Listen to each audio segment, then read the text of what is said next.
He's acted in at least 57 films, produced 8 of them, written 3. But in our #1 story in the countdown, John Cusack now has a new role, political polemicist. He joins us presently. First, his debut commercial for MoveOn.org. You think you can tell President Bush apart from John McCain? Really? Pop quiz. Who supports keeping our troops in harm's way in Iraq, but not a bipartisan GI Bill of Rights to support them when they return home? Whose top advisors are linked to war profiteers? Who tried to convince Americans to privatize our Social Security? Who opposed health care for uninsured children last year? And the answer is both. Go to MoveOn.org and take the Bush-McCain challenge. Bet you can't tell them apart. MoveOn.org political action is responsible for the content of this advertisement.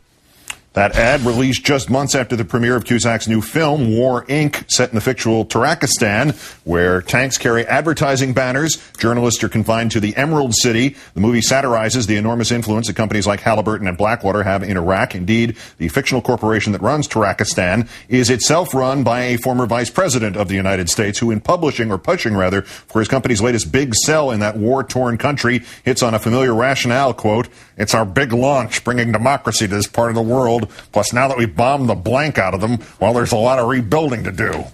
As promised, we're joined now by John Cusack, who's in London tonight. Thanks for your time tonight, John. Thank you. Thanks for having me. I'm a big fan of the show. Well, thank you for your time this evening. We'll get to the film in the moment, but first this ad. Acting is one thing, producing is one thing, interviews one thing. They're protest art, but they're still art.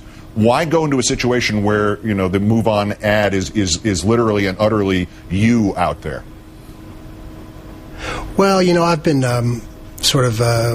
politically active and saying what I think for a long time. And I think maybe in 2008, if you're not going to be an activist now, I don't know when you ever are going to be. And I think we're in a place now where, you know, if torture is a for-profit business, you know, if the Bush administration and the Republican ideology that it represents is going to outsource interrogation and the very core functions of state and military, and if we're so far down the rabbit hole that that's true, then I think your conscience dictates that you speak out. So in this case, I agreed with Move On, and everything I said in the ad is true. So I'm happy to do it. Well said. I need to welcome you to this vast society of fear-mongering smear merchants or smear-mongering fear merchants. I'm not sure which it is. Whatever we're called, Bill O'Reilly has attacked you, says this is propaganda. Just swing away. What's your reaction? Well, you know, it's as I said, if you're not going to speak out now, I think maybe when folks like that attack you, it means that you're probably somewhere close to the truth. As I said before when asked about that, I mean, you beat his head in every night, so I think it would just be piling on, to be honest.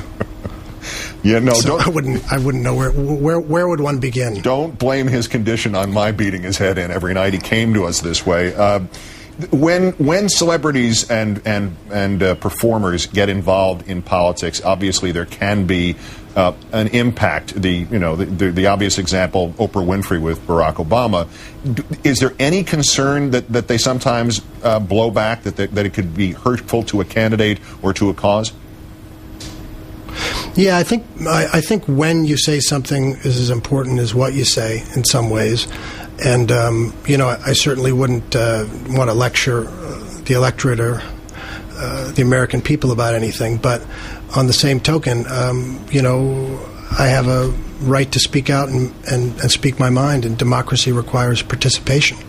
And some things are so egregious. And I think that this administration, as you've chronicled for 7 years, has been so criminal and lawless that, you know, I think morality compels you to speak out. So I think what you say is important, but when you say it is also important, and I felt now was the time to say it. Reality versus fiction. In the film, you play an assassin who has gone to Turkestan to protect the corporation's oil interest by killing a Middle Eastern oil executive who wants to build his own pipeline. Given that, I mean, that's kind of it seems far-fetched, and then comes the news this week that 4 U.S. oil companies are now on the verge of getting back into Iraq to manage the Iraqi oil 36 years after Saddam Hussein nationalized their wells. There's such a blur here. Every time somebody gets a good imaginative idea on how to satirize this war, it seems like the Bush administration beats you to it. Yeah, it's very true. You know, in a way, I think what satire and absurdity does is just take the current trends to their logical conclusion. And even if you really go out there on a limb and get way out there and stay out there, it's very hard to stay ahead of this crew. I mean, this is such a corrupt ideology, and it's been such a disaster. And I really think that this idea that government, really, the job of government is to preside over a corporate feeding frenzy and give total liberations for corporations, you know, and that's at the core of Heritage Foundation and Cato and, you know, the Project for the New American Century. Many of the signatories on that are now working for John McCain. So it's the same crew, you know, they go into this revolving door between the corporations and the government. And, you know, it's a pretty dark reality.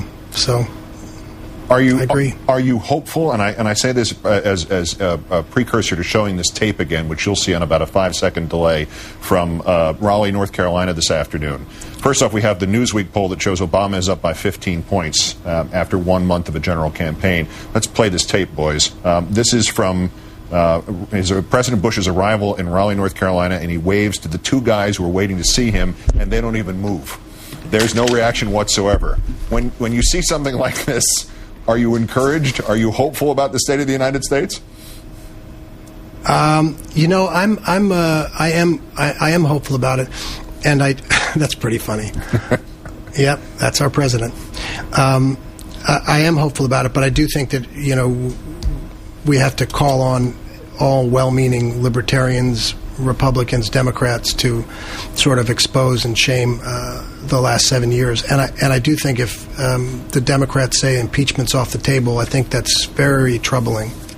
So I think that if that sends out a signal that the rule of law doesn't mean anything if we're within striking distance of the White House, then I think you have to also take a hard look at the Democrats, and not only the people who have stood by and enabled George Bush, but also the Democrats who would allow this to continue and allow these crimes to stand.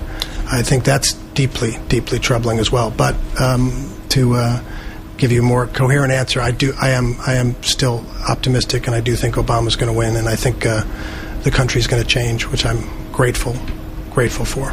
John Cusack, actor and activist, we're grateful for you staying up late with us here in London. Good luck, safe travels. Yeah, I'm always happy to have an excuse to be incoherent, so it's late at night. And, take care. That's countdown for this, the 1,878th day since the declaration of mission accomplished in Iraq. I'm Keith Olbermann. Good night and good luck.